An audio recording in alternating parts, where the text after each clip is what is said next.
Guys, ngayon palagi binabasa na sa amin yan. No? Ano na palang oras sa inyo? Kasi sa amin oras na 8:43. Gabi na sa amin. Ito. Ano na ito?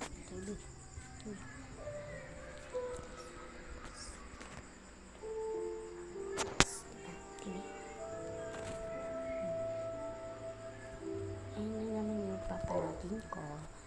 Ayun, kasi na hindi ko nabasa na pumunta dito. Sobrang dilim kasi dito. Madilim dito. Bawal na ako gumagala. Punta ko sa malalayo. Kasi baka ano pa mangyari sa akin. Hindi ko pa alam.